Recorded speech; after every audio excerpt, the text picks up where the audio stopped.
안녕하세요. 저 이제 시대인재 수학 강사 김정문이고요. 저 시대인재 수학 강사 현우람입니다. 방학이 보통 12월 말이나 1월 초반에 다 비슷하게 세팅이 되는 경우들이 많았는데 이번에는 방학 시기가 많이 어긋나고 이래서 이 수업 관련한 안내사항을 한 번에 딱 정리해서 자세하게 OT를 한번 해야겠다 해서 어제 갑자기 기획을 하게 된 거예요. 요게 수업에 대한 전반적인 안내다라고 생각하시면 되고, 스파르타는 첫날 이렇게 OT를 막 20분 30분씩 할 수가 없거든요. 어머님들께서는 학생들한테 이 영상을 꼭 봤는지 한번 꼭 물어봐 주시고 확인시켜서 등원을 시켜주셔야 돼요. 그래서 이제 소개인데, 팀 소개 한번 하고 겨울방학 커리큘럼 어떻게 진행되는지, 그다음 클리닉 운영 및 참여 방법, 어떻게 우리 클리닉 운영하는지, 수요일날 클리닉이 오픈이 되면 그때 말씀하신 이런 게 지금 이렇게 진행되고 있는 거구나 이제 알아볼 수 있으니까. 그리고 전에 저희가 이제 겨울방학 동안 진행하는 컨텐츠, 과제나 같은 거 어떻게 소화하면 되는지 그 설명이랑, 오늘 이제 문자를 아마 처음 받아보셨을 학부모님들이 계실 텐데 리포트 관련한 얘기, 그다음에 학기 정규반 관련한 공동 테스트 관련한 거, 요거 이렇게 순서대로 말씀을 드릴게요. 일단은 저희 팀인데 이게 실사는 아닌데 네. 저랑 우람이가 이제 대표 강사고, 밑에 민이랑 준호, 정훈이, 채민이 이렇게 해갖고 다 선후배 관계예요. 그래서 저희랑 같이 합을 맞춰갖고 컨텐츠 개발하고 연구하고 학생들 관리 같이 하고 이러고 있습니다. 그래서 주로 업무폰으로 연락을 하면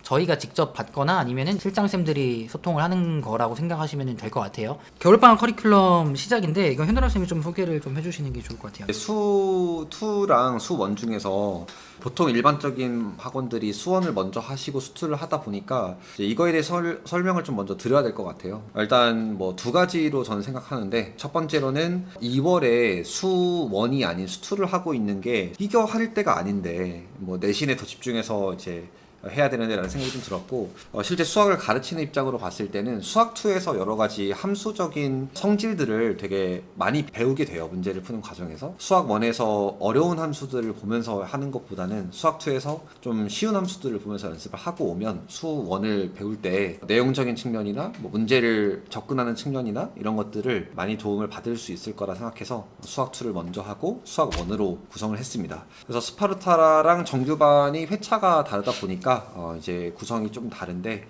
11강, 19강 이런 식으로 저희가 밸런스를 잡아놨습니다. 요 얘기가 가장 고민을 많이 했던 건데, 원래는 수원하고 수투 하는데 보통 스파르타를, 근데 수투 하는 기간 동안 이제 수원 복습할 자료를 저희가 항상 제공해 왔어요, 2월 달에. 근데 이제 막상 수투를 2월 달에 진행하는 동안 수원 자료를 소화를 할 시간이 별로 없는 거예요. 수원 복습하라고 계속 잔소리도 하고 자료도 챙겨주고 하는데, 어제 수업하고 오늘 수업한 수투 과제를 하는데 급급해서 수원 복습이 계속 밀리는 거죠. 차라리 좀 몰입할 수 있는 기간을 뒤로 밀자. 그래서 이 커리큘럼을 굉장히 논의를 많이 해서 바꾼 거예요. 반대로 수투를 먼저 하는 거에 있어서 수원이 좀 늦게 시작하는 느낌이 있어서 불안해 하시는 분들도 있을 수 있는데, 학생분들도 마찬가지고, 사실 커리큘럼을 실제로 짜보니까 1월 15, 16, 17일 날 수투가 다 끝나요.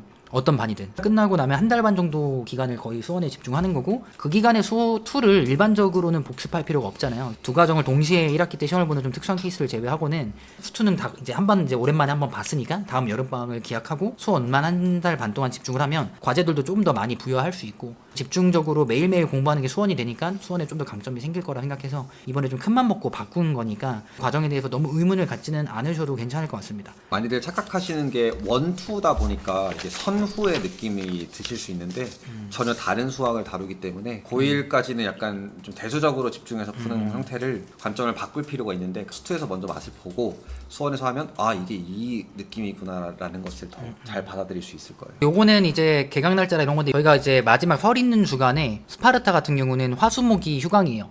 설은 다 쉰다라고 보시면 될 것 같고, 앞뒤로 월요일 금요일은 수업이 다 진행됩니다, 정상적으로.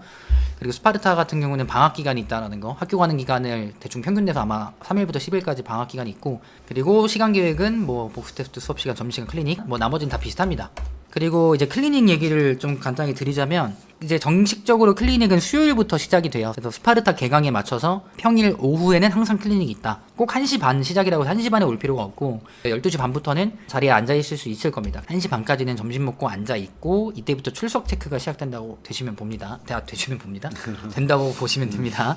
그래서 5시까지 클리닉이 진행되고, 저는 이제 스파르타를 본관 1층에서 진행을 하는데, 수업이 끝나면 뒷강의실까지 클리닉으로 전부 다 사용을 해요. 정규반 학생들은 뒷강의실 쪽에다가 모아둘 거고, 앞 강의실에서 좀 자리가 부족하면 그래서 뒷 강의실로 좀 넘어가는 스파르타 조들이 있을 수도 있고, 어차피 앞뒷 강의실을 동시에 사용한다. 현우 학생 같은 경우는 4층 401호, 그 다음에 3층 302호 강의실을 두 층을 쓰실 거예요. 그래서 여기도 정규반이나 스파르타를 분리해서 운영을 하실 거고, 말씀드렸던 대로 휴관 기간을 빼고는 전부 다 클리닉이 있다고 보시면 되고, 스파르타 방학 기간에도 클리닉을 진행합니다. 근데 저희가 이제 그때는 많은 학생들이 안 오니까 아마 한 강의실 정도를 빌려서 한 강의실에서 공동으로 같이 클리닉을 할 것 같아요. 설 연휴를 제외하고는 월화수목금 항상 클리닉이 있다.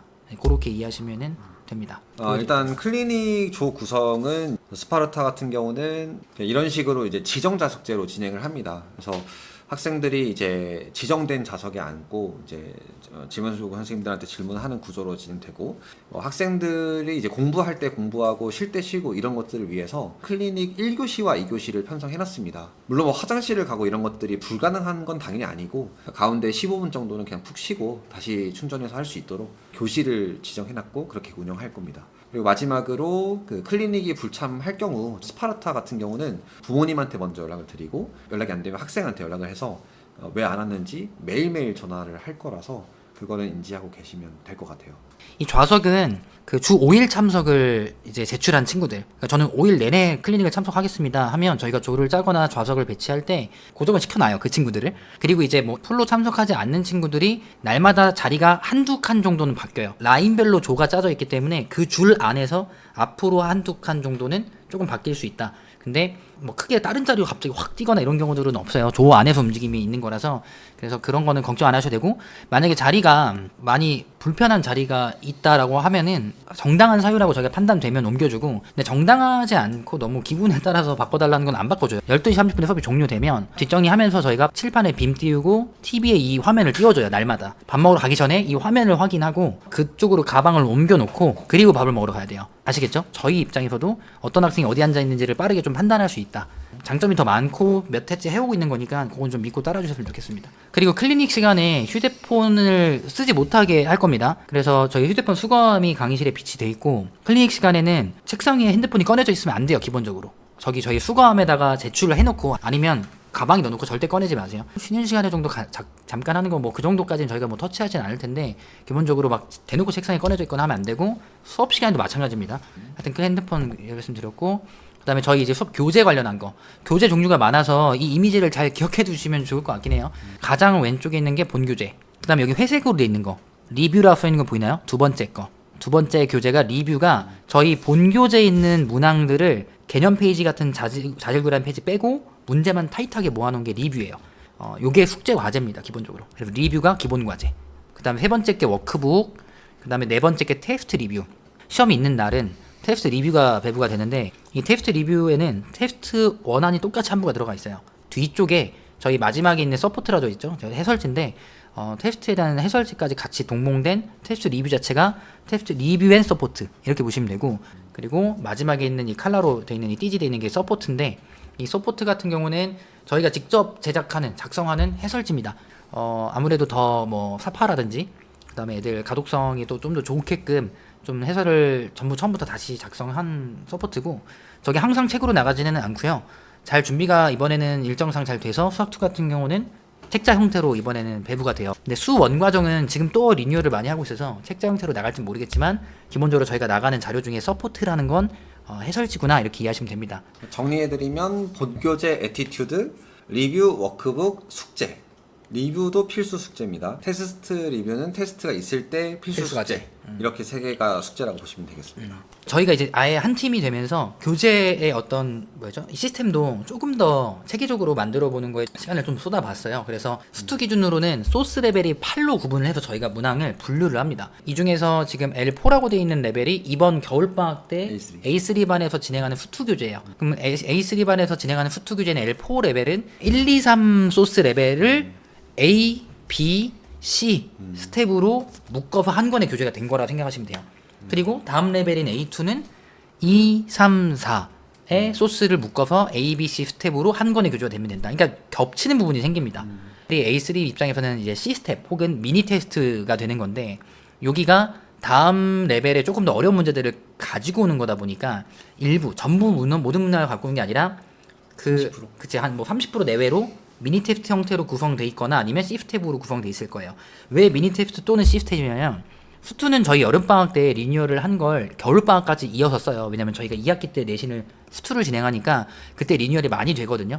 25년 찐 리뉴얼 버전은 내년 여름방학 때, 그죠? 6개월 뒤에 그때 리뉴얼이 되는 거라서 이거는 기존 시스템대로 시프트탭으로 분류를 했고, 이번에 수1 같은 경우는 이번이 리뉴얼 시즌이에요. 수1 같은 경우는 시스템 대신에 단원 미니 테스트를 넣어서 그 다음 소스 레벨에 8문제 정도? 뭐 6문제, 8문제 좀 그때그때 좀 다른데 양마다 그런 식으로 시간을 재고 조금 점검해 볼 수 있는 챕터로 변경을 했습니다.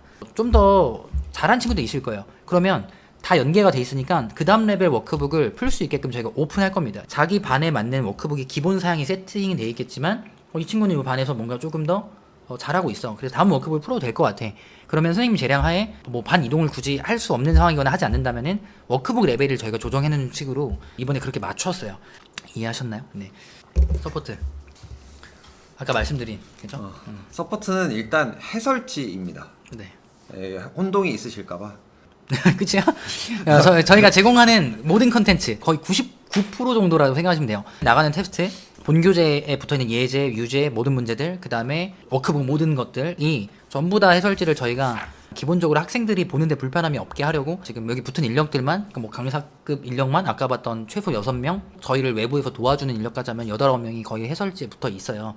계속해서 올해도 이제 아마 새로 나오는 신규 문항들이나 아니면은 기존의 해설지가 저희 눈에는 완벽하게 뭔가 성이 찰 만큼까지는 작성이 안 된 게 있으면 그걸 또 개정하고 이런 작업들을 지속적으로 하나 간다 생각하시면 되고, 그 서브 워크북이라고 저희 워크북을 보조해주는 워크북들이 있어요. 왜냐면 그냥 기본 워크북만으로는 시험 대비를 다 할 수가 없습니다. 그래서 서브 워크북을 이제 종류를 여러 가지를 만들어 놨는데, 요거는 이제 학기 주로 메인으로 운영되는 교재들인데 이 중에서 수학 1은 내신을 바로 3월달에 해야 되니까 서브 워크북 2, 그러니까 EBS 우수 문항들이 모여있는 잘 분류해 놓은 이 워크북은 저희 수원 들어가서 일주일 뒤에 그 설 바로 직전에 배부가 될 거예요. 물론 선택과제라서 풀고 안 풀고는 본인이 결정하는 거긴 하지만 그래도 난 지금 충분히 소화할 수 있고 내신 대비하는데 조금 더 깊이 있게 빨리빨리 많은 양을 풀고 다양한 문제를 풀고 싶다 하면은 이 워크북을 직접 소화를 하고 필수과제처럼 생각하시고 푸시면 되는 거고, 아닌 친구들은 좀 보관하고 있다가 지금 기본적으로 제공되는 자료가 해도 너무 버겁다 하시면은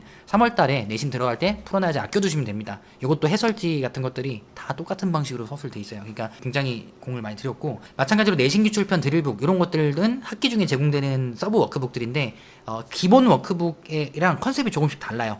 뭐 예를 들어서 기본 워크북은 당연히 테마별로, 그 다음에 난이도별로, 유형명별로 이렇게 돼 있는 일반적인 문제집 형태를 생각하시면 되는데, 내신 기출편 같은 경우는 일종의 하나의 약간의 미니 테스트 같은 느낌이 돼서 하루치에 12문제를 시험 범위를 전부 다 섞어서 주제나 레벨이나 난이도나 뭐 어떤 소재나 이런 것들을 전부 섞어서 약간의 미니 테스트 같은 느낌으로, 그래서 그런 간이 테스트형 워크북에 이름 붙여놨고, 요거는 방학 중엔 제공이 안 되고 학기 개강하면 정규반으로 제공이 될 거고, 드릴북도 그런 느낌인데 주제 난이도별 시트형 워크북이라서 이제 뭔가 섞여 있는 걸 풀어야 될 때도 있죠. 근데 섞여 있는 게 아니라 특정 소재만 좀 모아서 풀어야 되는 경우들도 있을 거예요. 막 함수의 극한이 약해, 함수의 극한만 막 풀고 싶어.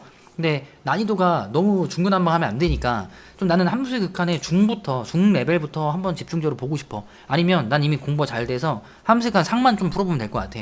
그러면 그거에 맞춰서 세팅이 돼 있어요. 그래서 본인이 필요한 레벨에, 필요한 단원에 필요한 레벨 시트를 골라서 풀 수 있게끔 뭐 그렇게 세팅해 놨습니다. 그래서 요것도 학기 되면 나가는 교재 중에 하나예요. A1반 학생 기준으로는 이걸 다 내가 주는 서브 워크북을 다 푸는 친구들이 극극 소수예요.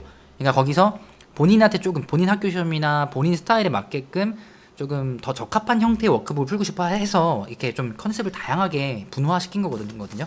요거는 나갈 건데 이 중에서는 서브 워크북 2편만, EBS 편만 1월 27일. 1월 27일 정도에 수1만 일단 나가게 된다. 수2는 지금 안 나갑니다. 여름방학에 나갈 거예요.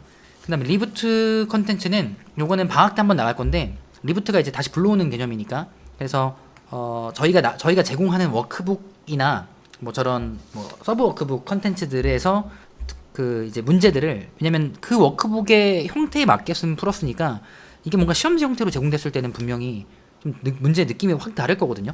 워크북에서 막 비슷한 유형들을 모아서 풀 땐 맞았는데, 근데 그거를 이제 다른 문제들과 섞어서 다양한 난이도를 섞어서 딱 뭔가 딱 세팅된 걸로 보면 분명히 잘 풀렸던 건데 좀 낯설게 느껴지고, 요거 연습을 하는 거라서 복습 겸 특히 오답 노트를 강제적으로 안 한 친구들이 많아서 뭔가 풀었던 문제를 다시 푸는 약간의 이제 복습 컨텐츠 겸 시험지 연습, 시간 재는 연습할 겸 해서 리부트 1730 해서 17문제를 30분, 비킬러 내신 모의사를 이름이 붙어 있는데 킬러까지 넘은 모의사는 아니고 꼭 맞춰야 되는, 웬만하면 맞췄으면 좋겠다 하는 정도의 문제 17문제. 보통 학교 시험 문제가 적으면 20개, 많으면 22개 이 정도니까 그거 보해서 진짜 어려운 문제들 좀 뺀 약간 준킬러 정도까지가 배치되는 시험지라 생각하시면 되고, 요거를 여러 세트를 묶어서 보통 이렇게 봉투에 담아서 줍니다. 근데 이걸 학기 중에 하는데 이번에는 방학 때부터 하려고요.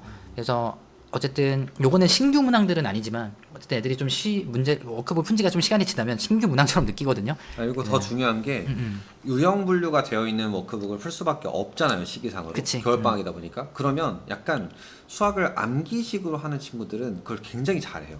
맞아. 근데 이게 통합적으로 되어 있으면 그렇게 암기식으로 공부한 친구들은 이게 다 박살나거든요. 어느 유형에서 이걸 써야지라는 그런 가이드가 없기 때문에 그런 것들을 하려면 이런 식으로 전범위가 섞여 있는, 이게 무슨 단원에 뭘 쓰는 거지, 이런 것들을 연습시켜줘야 되는데 또 아이들이 망각의 동물이다 보니까 저희가 이제 재구성을 하는 거죠. 네. 그런 것도 제공이 될 예정입니다. 이건 원래 학기 중에 올해 처음으로, 그러니까 24년도에 제가 처음으로 제공했던 건데 언제 나오냐고 물어본 친구들이 되게 많더라고요. 그래서 이거 내년에도 계속 지속해서 해야겠고, 그리고 방학 때도 분명히 충분히 필요한 시기들이 있겠다, 시기에 맞춰서 그런 것들을 제공하고, 이것도 약간 레벨을 좀 만들어 올 겁니다. 왜냐면 조금 더 쉬운 버전의 테스트들이 있어야 될 거고 조금 더 어려운 버전의 테스트들이 있어야 돼서 이것도 레벨링을 다 할 거예요. 그래서 본인이 뭐 방학 때는 리부트 1730 뭐 3레벨 정도를 풀었다, 그럼 학기에는 뭐 4레벨을 좀 풀고 싶다, 뭐 이럴 수도 있는 거고, 뭐 4레벨로 시작한 친구는 뭐 학기에는 좀 쉬운 거를 정말 빠르게 풀고 싶은, 연습하고 싶으면 오히려 낮은 레벨을 받아가도 되는 거고, 뭐 그런 식으로 진행을 할 거고, 방학 때는 일단 한 세트 정도를 드릴 거예요. 하여튼 그렇고, 리포트는 과제 성취도, 테스트 성취도를 분석한 문자 원래 보통 학원에 나가죠. 근데 그거를 리포트라고 불러요. 오늘 받아보신 분들은 아마 사이트 주소 하나랑 비밀번호 하나씩 받으셨을 텐데 좀 이따 시연을 보여드릴 거예요, 어떻게 쓰는 건지. 그리고 현장에서는 이런 종이를 받았을 겁니다. 지금 이렇게 3단으로 접지된 형태의 종이를 받아가셨죠, 학생들은. 그래서 보면은 출결 및 과제 성취도, 본교재, 테스트, 필수과제, 선택과제를 얼만큼 해왔는지, 그것들을 반평균적으로 학생들은 얼만큼 해왔는지, 본교재 리뷰를 애들이 평균 정도가 78% 했다, 근데 우리가 76% 했어. 그러면은 사실 76이라는 숫자는 좀 이렇게 많이 안 했지라는 생각이 들 수도 있는데, 그 단원이 특별히 어려웠거나 스케줄상 다른 워크북 숙제가 많아서 본교재 리뷰를 다 같이 못 해왔거나 이런 경우들은 평균 자체가 낮으니까 사실 그렇게까지 타박할 일은 아닐 수도 있는, 그러니까 그런 좀 정확한 데이터를 제공하려고 이렇게 항목별로 평균과 성취도를 다 기록을 해드렸고, 이걸 다 전부 다 종합해서 과제 종합 성취도의 수나 우냐 미냐 이게 표시가 될 거예요. 근데 수는 상대평가가 아니라 모든 과제의 90% 이상을 해왔을 때만 수가 부여가 됩니다. 과제가 많고 어렵고 이런 걸 다 떠나서 90% 이상 해와야만 수가 뜨고, 그리고 전체 평균은 몇 %인지도 다 이렇게 기록이 되고요. 그 종합 성취도 분포도 이렇게 점 단위로 해서 0%부터 100%까지 학생들이 어떻게 분포되어 있는지 이런 형식으로 좀 보여줘요. 평균이 어느 점 위치돼 있고 나는 위치가 어딘지. 이거는 오늘 종이 받아보신 분들은 아마 그 종이 보시면 아실 수 있을 거고, 다 같이 망한 숙제 날이 있을 수 있다는 거죠. 위로 받으시라는 거죠. 모르니까 이게 우리 애만 좀 안 했나 이런 질문도 너무 많이 받아요. 테스트야 평균을 다들 보내주시지만 숙제 평균은 다들 안 보내주시니까. 그다음 테스트 리포트는 이렇게 뭘 틀렸는지, 그다음 문항별 오답률, 정답률, 그다음 상위 30% 평균 최고 득점, 그다음에 성취도 분포가 어떤 식으로 그래프로 형성되는지, 거기서 상위 30%, 중위 40%, 하위 30%의 중에 어디에 속해 있는지 해서 지금 테스트 성취도가 A다, B다, C다 이게 구분이 될 거고요. 여기 예시 사진이라 저긴 A고 여긴 B인데 등수는 안 나가요. 오른쪽 아래 특이사항으로는 상위 10%에 들었는지, 오늘 상위 30%에 들었는지 뭐 이런 것들 특이사항이 있으면 적히고 특이사항 없으면 안 적히고. 그리고 스코어 누적이라는 건 상위 30% 안에 들어가면 점수가 부여가 돼요, 1점. 그리고 상위 10% 안에 들어가면 2점, 그 다음에 1등 하면은 3점 이렇게 부여가 돼서 본인의 어떤 그 점수를 누적시켜가는 그 재미를 느끼시라고 점수를 부여를 하는데, 사실은 학기 중에는 여기에 대한 보상을 좀 하기도 하거든요. 근데 방학 특강 기간에는 너무 정신이 없어서 그것까지 못하지만, 그리고 오늘 아마 현장에서 시험 보신 분들은 알겠지만 그 수업 강의실 뒤편에다가 상위 30% 인원들을 공개를 해둡니다. 이름은 이렇게 한 글자씩 가리고 학교도 한 글자씩 가리긴 하는데 어쨌든 거기 안에 들면은 1점이 부여가 된다 이렇게 보시면 되고, 이거 보시면 성적표 다 있어요. 다 있어요. 예. 다 들어있어요. 그리고 여기는 지금 표현 안 했고 나중에 3월 직전에도 영상 촬영 한번 할 텐데 그때 설명드리겠지만, 이게 끝이 아니라 더 많은 정보를 제공할 거예요. 뒷면까지 활용을 해서 뭐 클리닉 참석은 했는지 안 했는지, 과제 성취도가 누적돼서 지금 뭐 지난주부터 이번 주까지 어느 정도로 계속 해오고 있는지 이런 누적 데이터도 기획 중이에요. 아직은 딱 필수적인 정보만 개발이 되어 있는 상태입니다. 네, 저희가 그 정규반이랑 스파르타를 3월에 어떻게 되냐를 궁금해 하시는 분도 계실 텐데 저희가 6번의 공동시험 그리고 마지막 한 번의 파이널 총 7번의 시험을 A1, A2, A3 그리고 저의 스파르타 그리고 김정문쌤 스파르타 이렇게 총 인원을 7번의 공동시험을 볼 겁니다. 그래서 일종의 약간 뭐 내신과 수능 같은 느낌으로 수학 2 과정에서 2번 볼 거고 수학 1 과정에서 4번 볼 거고 종강 부근에서 수원 전범위 이렇게 또 한 번 이렇게 봐서 7번의 데이터를 가지고 전체 1등부터 마지막 등수까지를 가지고 저희가 입반의 커트라인을 잡을 거예요. 입반을 희망하는 학생들에 한해서 권장 레벨을 제시를 하는 거고 그거를 이제 학원 입반 테스트 대신 자료로 쓸 수 있습니다. 공식적으로. 그래서 미리 말씀을 드리는 거예요. 왜냐면 방학 때 자기 원래 다니던 학원이나 돌아갈 수도 있고 뭐 거리가 멀어서든 그럴 수도 있는데 사실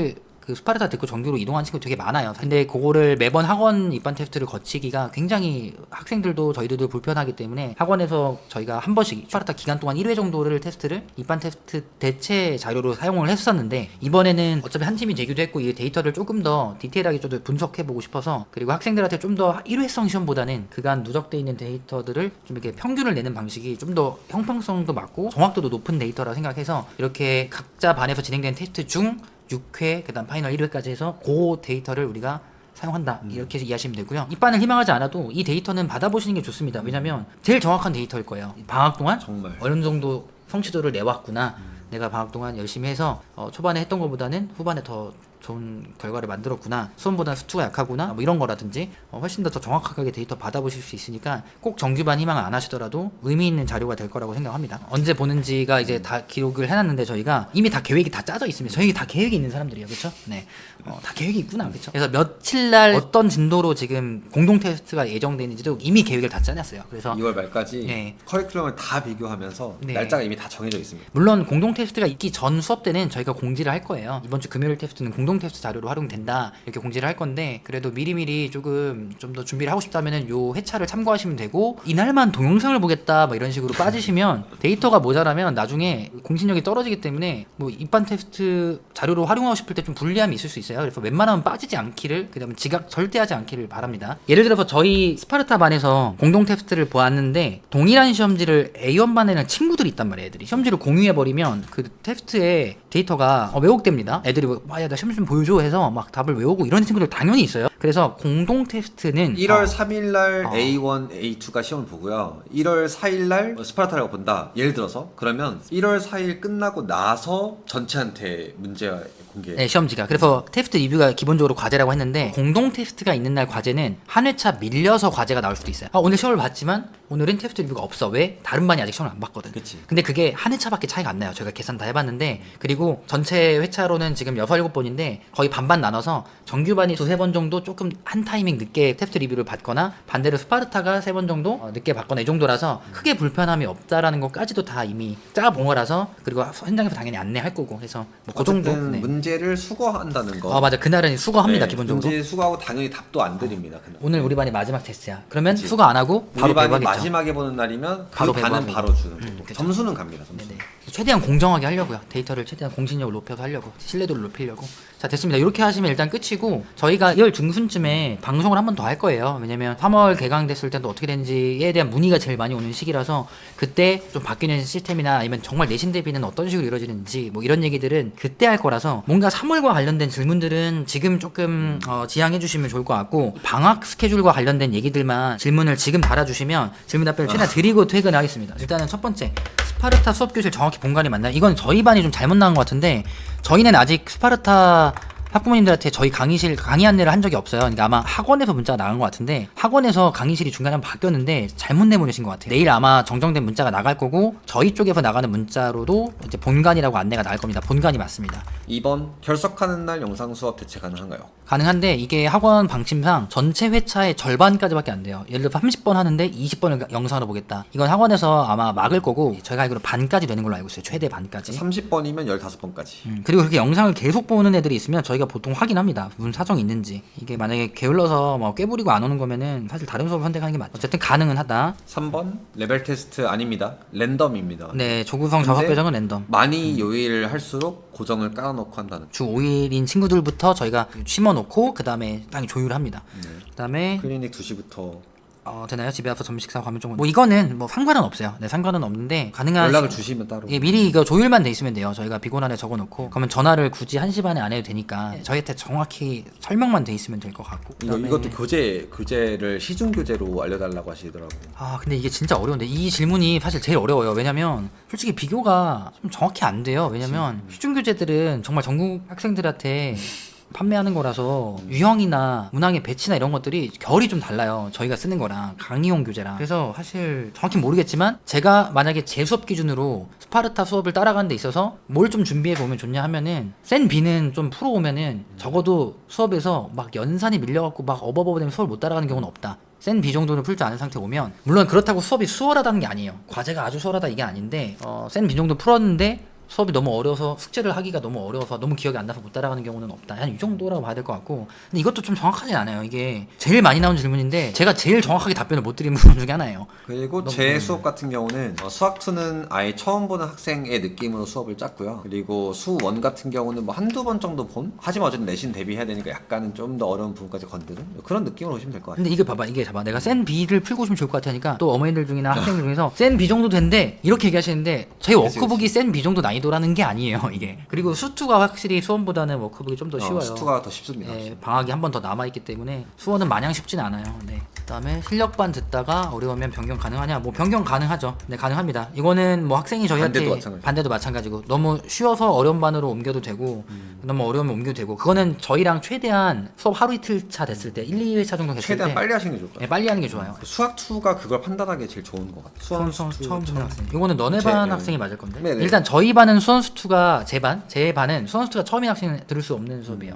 저희 같은 경우는 수2는 진짜 생초보의 느낌으로 짰으니까 상관없고 수원도 글쎄요. 저는 이제 항상 이런 얘기 할 때마다 모의고사 등급이 더 중요하다 생각하거든요. 그러니까 이 대형 학원에서의 수업을 이해할 수 있을지 뭐 제가 굉장히 쉽게 하지만 1대1로 과외로 하고 공부방의 형태로 하고 이런 친구들은 속도를 조금 못 따라오는 경우가 가끔 있더라고요. 아주 가끔. 그래서 그런 친구들은 그런 여부가 문제인 거지 선행 정도가 문제인 것 같진 않아요. 제 반 같은 경우는. 그래서 뭐 모의고사 한 2등급 정도 3등급 초반 정도면 뭐 이해하기 어렵지 않지 않을까. 그러니까 현행은 그러니까 소화하는 능력이 중요하지. 소화는 능력이 더 중요하고 그러니까 선행 정도가 중요하잖아요. 제 반은. 그래서 오히려 우리 반은 어떤 오해가 있냐면 나는 선행을 2번이나 했으니까 이쪽 반을 수업 들을 수 있겠지 했다 왔다가 선행은 2번이나 했는데 못 따라하는 애들도 많아요. 그러니까 선행 횟수는 모의고사 등급이 제일. 네, 나는 모의고사 등급이 그나마 정확하고 뭐 내가 잘 아는 학교 오면은 내신 등급도 물론 판단 기준이 될 수 있긴 한데 모의고사가 제일 편해요 사실은. 네. 클리닉 숙제 다 하면 귀가할 수 있어요. 귀가할 수 있는데 작년에 수원으로 시작했을 때는 제가 과제를 조금 많이 했다 보니까 수원 때 못 갔어요. 아무도 한 10% 갔어요. 10%. 그래서 애들이 막 우는 애들 같은 경우가 나왔었어요. 지수로그 단원이었어가지고 좀 상대적으로 잘하는 파트였고 그래서 양을 좀 많이 친 건데 이번에는 조금 양조절을 하긴 했거든요. 그래서 좀 더 괜찮을 것 같긴 한데 과제를 스파르타 클래식 시간에 다 못하는 경우는 생각보다 엄청 흔해요. 다 못하고 가는 경우가. 그래서 집에서 마무리 해오거나 다음날 아침에 일찍 와서 한 30분 더 하거나 이런 경우는 흔해요. 그러니까 과제를 다 못하는데 이게 맞나? 했을 때 물론 과제를 그 시간에 잘하면 너무 좋지만 과제를 그 시간에 다 못하는 게 이상하거나 특이한 경우 이런 거는 아니다. 그래서 일단 경험해보고 판단하는 게 맞고 이번에 제도 워크북이 또 바뀌어서 그 본교재 리뷰 같은 것도 추가되고 그래서 테스트 리뷰와 본교재 리뷰 같은 것들이 조금 워크북 플러스로 붙는 거라서 과제가 많은 거예요. 근데 당연히 필요하다고 느끼시죠. 당연히 본교재 수업 들었으면 복습해야죠. 당연히 풀어봐야죠. 테스트 틀린 거 있으면 당연히 해야죠. 근데 그거 말고 다른 문제 안 풀 거야? 그럼 당연히 워크북 풀어야 되죠. 그러니까 이것만 하더라도 양이 기본적으로 많아서 일찍 가는 날이 많진 않다. 일찍 간 날이 없진 않아요. 왜냐면 단원 특성상 과제가 좀 적은 날이라든지 단원 특성상 조금 수월하게 풀 수 있는 날은 이럴 때 가끔 일찍 가는데 어지간하면 뭐 막 3시에 일찍 가고 이런 경우들은 많이 없어요. 그러면 그 친구는 이 레벨이 안 맞는 거예요. 네, 리부트 교재는 다 되는 거예요. 다 정규반 스파르타 다 배부가 되는 거예요. 다 배부됩니다. 네, 스파르타 수업 자리가 선착순이냐? 선착순이지. 그래서 일찍 오면은 본인이 원하는 자리에 앉을 수 있고 좀 늦게 오면은 이제 당연히 원하는 자리에 앉을 수가 없겠죠. 복습용 수업 영상은 따로 신청 안 해도 되고 출석을 하면 기본적으로 다 열람이 가능하게 되어 되어 있어요. 뭐 따로 저 복습 영상이요 이렇게 신청 안 해도 돼요. 그냥 수업 끝나자마자 바로 업로드가 돼 있어서 예를 들어서 점심시간에 아까 좀 졸았어 아니면 아침에 좀 늦게 왔어 이러면 점심시간에 바로 볼 수 있어요. 뭐 본인 이제 핸드폰 인터넷만 터지면. 저희가 와이파이 제공은 못해요. 학원에서 와이파이 제공 금지시켜가지고 학생들 비밀번호 못 알려주니까 적어도 데이터는 터져 있어야 되는 거고 그러면은 바로 볼 수 있다. 일반적으로 숙제 소요 시간은 뭐 너무 다르고 모든 학생들이 그 클리닉 시간에 다 끝내고 가는 것은 아니다. 뭐 못 끝내고 가는 경우들도 많다. 애들보다 이거 편차가 너무 커요. 이거는 사실 몇 시간이라고 얘기하기가 어렵죠. 2월 스파르타 쉬는 기간에 숙제 있나요? 설이랑 그 쉬는 기간이 붙어 있거든요. 그때 풀라고 그 시기에 맞춰서 직전에 서버워크북 2편이 EBS 편이 나가는 거고 리부트는 휴강 기간 바로 직후에 나가는 거고 그래서 2월 마지막 2주 동안 풀라고 나가는 거고 그 다음에 아까 설명을 잠깐 스킵하긴 했는데 워크북을 좀 복습할 수 있는 추가 과제를 하나 줄까 고민 중이에요. 근데 기본적으로 EBS가 하나 더 나간다. 복습할 자료가 나갑니다. 네, 나갈 거예요. 그러니까 뭐가 나갑니다. 그냥 휴게 안 둬요. 그다음에 결석 시 영상은 수업 종료 후 직후. 아까 똑같습니다. 이게 라이브는 제공하지 못하게 돼 있어서 기능은 돼 있지만 수업 종료하면은 영상이 올라가요. 수업 종료하고 한 5분 이내로 거의 올라간다 생각하시면 돼요. 음식물은 아니더라도 음료수나 물은 갖고 와도 됩니다. 네네. 음식물도 뭐 과자 같은 경우도 먹는 애들 있긴 한데 냄새만 안 나면 돼요. 옆에 애들한테 피해 주지만 않으면 됩니다. 보통 식사류들은 냄새가 무조건 많이 날 수밖에 없어서 저번에 누가 나한테 떡볶이 먹어도 되냐는데 진짜 방망이로 한번 때릴 뻔했는데 그런 거 안 되고 음식물, 음료수, 물 괜찮습니다. 정규반 클리닉 최소 시간 없습니다. 근데 정규반도 클리닉을 오늘 조사를 했기 때문에 기본적으로는 이렇게 전화해서 확인하는 시스템으로 할 거예요. 그러니까 학부모님과 학생들이 합의한 날짜가 고정된 게 스케줄이 있으면 저희가 그건 다 체크해 드린다는 거. 왜 안 오니? 이렇게 너 왜 결석했니? 이 정도는 다 된다. 질문은 대기하는 경우가 거의 없어요. 대기하는 경우가 거의 조교들이 충분히 많고 이번 스파르타는 저랑 우람쌤이 거의 오랜만에 왜냐면 저희가 낮 수업이 항상 있었거든요. 작년 재작년에는. 근데 이번에는 없어서 저희가 클리닉에 월화수목금 전참이에요. 저는 3년 만인가? 근데 이번에는 조금 너무 힘들어갖고 낮 수업을 뺐어요. 그래서 그냥 딱 정규반이랑 스파르타에 집중하자 해서 되게 오랜만에 그 애들 매일 볼 것 같아요. 되게 기대돼요. 그래서 왜냐면 5일 내내 했을 때 항상 2월달 말에 가면은 되게 담임? 그러니까 교생학원 느낌 학교 나거든요. 같은 느낌? 학교 같은 느낌 나거든요.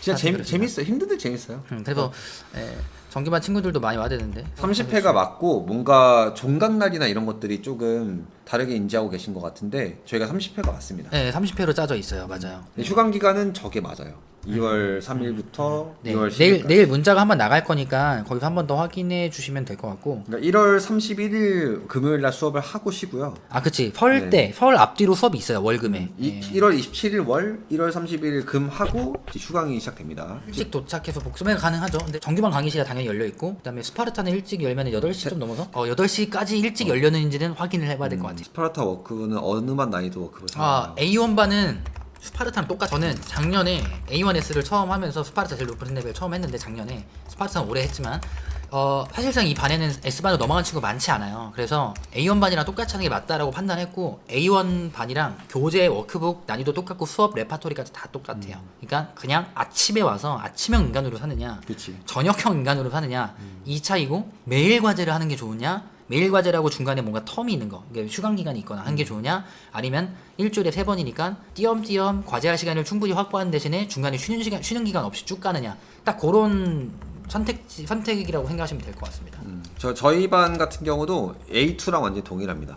아 그리고 이제 A3나 스파르타에서 좀 힘들어하는 친구들 위한 워크북이 따로 한 레벨 아래로 L4가 있어요. 그건 다 장치가 돼 있습니다. 네. 과제 검사는 일단 개수를 다 세요. 몇 개를 했는지 사람이 직접 하는 거여가지고 뭐 OMR 카드 돌리고 이런 게 아니라 조교생들이 직접 눈으로 확인하고 뭐 딱 보니까 답만 적혔거나 이러면은 분명히 추가적인 확인이 들어가겠죠. 푼 흔적 같은 것들을 보고 개수를 카운팅을 해서 그래서 퍼센트로 나가는 거니까 뭐 이거보다 이 정도면 꼼꼼한 건가요? 다른 수업 안 들어봐서 제가 잘 모르겠는데 하여튼 그런 식으로 사람이 직접 하는 거라서 네네. 클리닉 시간에 성실하게 임하면 숙제 완료가 가능한가요? 이것도 그러니까 성실하다고 다 되는 건 아니고 그 수업 레벨에 잘 맞는 수업을 잘 레벨을 잘 선택해서 들어오신 게 맞으면 수업을 숙제를 완료하는데 뭐 성실하지 않아서든 아니면 수업 레벨이 조금 높아서든 그 시간에 못하는 경우들도 많습니다. 해봐야 알 수 있는 부분이고 그 리포트가 어떻게 나가는지를 미리 보여드릴게요. 오늘 이제 문자 받아보신 분들은 알겠지만 이렇게 주소가 옵니다. 그럼 링크를 들어가시면 아이디랑 비밀번호를 치게 돼 있어요.